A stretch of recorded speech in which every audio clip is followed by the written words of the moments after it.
বন্ধুরা, আশা করি আপনারা সবাই ভালো আছেন। আজকের ভিডিওতে আমরা দেখব মাইক্রোসফট এক্সেলের and function, or function, if function একসাথে কিভাবে কাজ করে।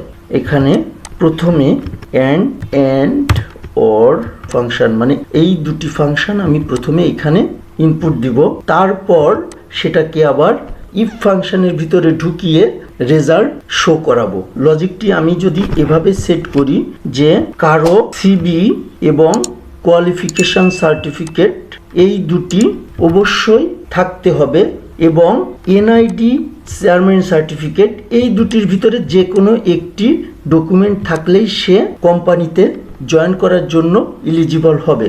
তাহলে যেটা অবশ্যই লাগবে তার জন্য আমাদেরকে অ্যান্ড ফাংশন ইউজ করতে হবে। তাহলে আমি প্রথমে অ্যান্ড ফাংশন ইউজ করব, equal to and CV equal to yes comma, তারপরে qualification certificate equal to yes comma. যে দুটি অবশ্যই লাগবে আমি এই দুইটি ইনপুট দিয়ে ফেলেছি। এখন এনআইডি অথবা চেয়ারম্যান সার্টিফিকেট এই দুটির যে কোনো একটি হলেই চলবে। সেক্ষেত্রে আমরা অর ফাংশন ইউজ করব। তাহলে আমরা লিখব or NID equal to yes comma chairman certificate equal to yes. এবার আমি ব্র্যাকেট শেষ করে দিব। আমি কিন্তু এই যে অ্যান্ডের জন্য একবার ব্র্যাকেট শুরু করেছিলাম, অরের জন্য আর একবার ব্র্যাকেট শুরু করেছি। তাহলে আমাকে ব্র্যাকেট শেষ করার সময়ও অবশ্যই দুইবার ব্র্যাকেট শেষ করতে হবে। এবার আমি ইন্টার প্রেস করলাম, প্রত্যেকটি ঘরে সূত্রটি বসিয়ে দিলাম। এখানে ফলস আসলো।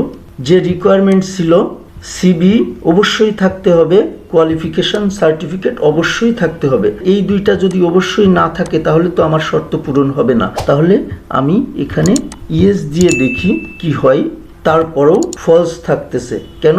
আমার দ্বিতীয় যে শর্ত আছে এই দুটো ডকুমেন্টের পরেও এই দুইটার ভিতরে যে কোনো একটা ডকুমেন্ট অবশ্যই থাকতে হবে।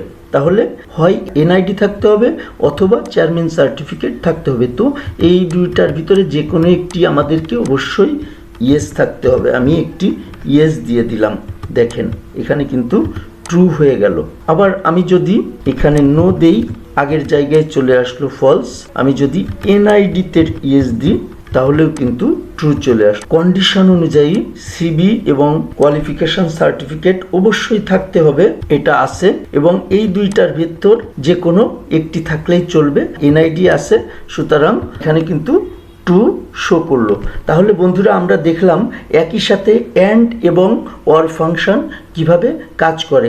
আলামিন কোম্পানিতে চাকরি করার জন্য এলিজিবল নাকি ইনএলিজিবল সেটা দেখার জন্য আমি আরও একবার অ্যান্ড অর ফাংশনটি এখানে লিখি, ইকুয়াল টু অ্যান্ড প্রথম condition equal to yes comma qualification certificate equal to yes কমা।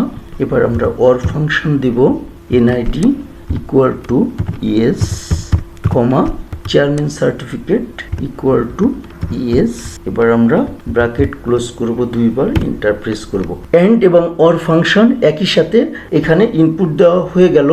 এখন আমরা এই ফাংশনটিকে ইফ ফাংশনের মধ্যে ঢুকিয়ে দেব। আমি এখানে ইফ লিখলাম, ডাবল ক্লিক করলাম, দেখেন ইফ ফাংশনের ভিতরে কিন্তু অ্যান্ড ফাংশন অর ফাংশন ঢুকে গেল। এখন ইফ ফাংশনের নিয়ম অনুযায়ী আমার লজিক্যাল টেস্ট এইটা যদি সত্য হয় তাহলে কোম্পানিতে জয়েন করার জন্য এলিজিবল হবে, আর যদি এই কন্ডিশনটি সত্য না হয় তাহলে কোম্পানিতে জয়েন করতে পারবে না, তার মানে ইনএলিজিবল। প্রত্যেকটি ঘরেই সূত্রটি বসিয়ে দিলাম। এই যে দেখেন এটা আসলো ইনএলিজিবল। কেন আসলো? আশা করি আপনারা বুঝতে পেরেছেন। তো আজকের ভিডিওটি এখানেই শেষ করব। সামনের ভিডিওতে মাইক্রোসফট এক্সেলের অন্য কোনো বিষয় নিয়ে আপনাদের সাথে আবারও কথা হবে। সে পর্যন্ত আপনারা সবাই ভালো থাকবেন। ধন্যবাদ সবাইকে।